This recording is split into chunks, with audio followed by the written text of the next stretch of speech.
Student, आज हम यहाँ पर कक्षा 6 का 15 पार्ट पढ़ेंगे जिसका नाम है स्पष्टवादी। और इसे किसने लिखा है? इसको लिखा है बरसाने लाल चतुर्वेदी ने, इसके रचयिता हैं। आइए हम इस पार्ट को थोड़ा सा पढ़ लेते हैं।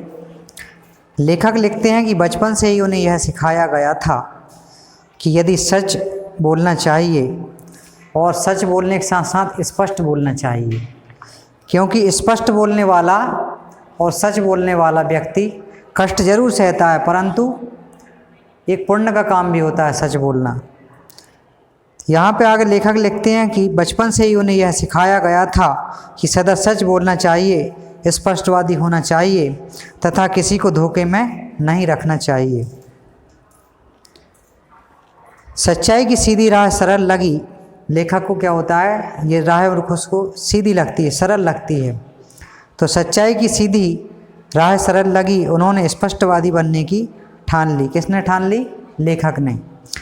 लेकिन इसका नतीजा यह हुआ कि उन्हें काफ़ी मुसीबतों का सामना भी करना पड़ा। अब ये बिल्कुल ऐसी बात है कि सच बोलने में क्या होता है, आदमी को कष्ट भी भोगने पड़ते हैं, मैं जैसा कि मैंने पहले बताया था, और स्पष्ट बोलने में भी उसे कष्ट सहने पड़ते हैं। परंतु इसकी राह जो होती है कठिन जरूर होती है, परंतु अंत तक सफलता प्राप्त कराती है और एक पुण्य का काम भी होता है, जैसा कि मैंने पहले बताया।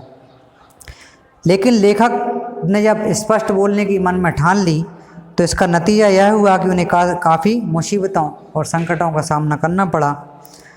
अपने सगे संबंधियों से उनके रिश्ते बिगड़ने लगे। और फिर आगे क्या होता है, उनके एक प्रिय मित्र रौनक लाल जी भाषण देने के बड़े शौकीन थे, जो बोलना शुरू करने पर रुकने का नाम नहीं लेते थे। एक बार शुरू हो जाएं तो बंद नहीं होते थे। एक बार एक साहित्यकार की जयंती के अवसर पर उन्होंने लंबा चौड़ा भाषण देने के बाद उन्होंने लेखक से प्रतिक्रिया पूछी, अर्थात उन्होंने कहा कि मेरा भाषण कैसा था। अब बेचारे वो असमंजस में फंस गए कि यदि मैं सच बोलता हूँ तो उनको बुरा लगेगा, और यदि मैं स्पष्ट नहीं बोलूँगा, सच नहीं बोलूँगा तो ये बुरा मान जाएंगे। अब वो करे तो क्या करे, धर्म संकट की स्थिति उत्पन्न हो जाती है। लेखक ने आओ देखा न ताओ और दो टूंक शब्दों में अथवा स्पष्ट बोल दिया कि उन्हें बदतमीज, उत्सव का सत्यानाश करने वाला और प्रसंग रहित भाषण करने वाला कह दिया। अर्थात उन्होंने स्पष्ट बोल दिया कि आपका भाषण अच्छा नहीं था।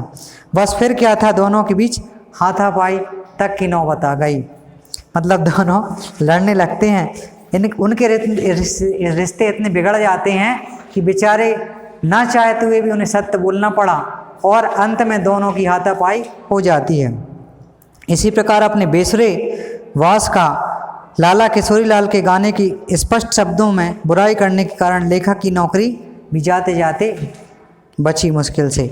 अतः उन्होंने यह तय कर लिया कि वे अपनी इस आदत को छोड़ देंगे, अर्थात अब स्पष्ट बोलना और सत्य बोलना वो छोड़ देंगे। ऐसा लेखक सोचने लगता है। ऐसा क्यों सोचने लगता है? क्योंकि उनने देख लिया था कि सत्य का जो रास्ता है, सत्य का जो मार्ग है बहुत ही कठिन होता है, और उनकी पिटाई तक हो गई थी सत्य के मार्ग में, इसलिए वह इससे पीछा छुड़ाने की सोचते हैं। एक दिन उनके एक मित्र ने अपनी खामियों के बारे में पूछा, पर लेखक मुस्कुरा कर रह गए, क्योंकि उन्हें पता था कि कैसे कैसे संकटों से वह गुजरे हुए हैं, कैसे विपत्ति उनके जीवन में आई थी, इसलिए वह उनको स्पष्ट नहीं बोल पाते और हल्का सा मुस्कुरा कर रह जाते हैं। परंतु कुछ कहा नहीं। इस तरह एक रिश्ता और बिगड़ने से बच जाता है। लेखक को स्पष्टवादिता के कारण बाहर ही नहीं, घर में भी पत्नी से उलझना पड़ता है।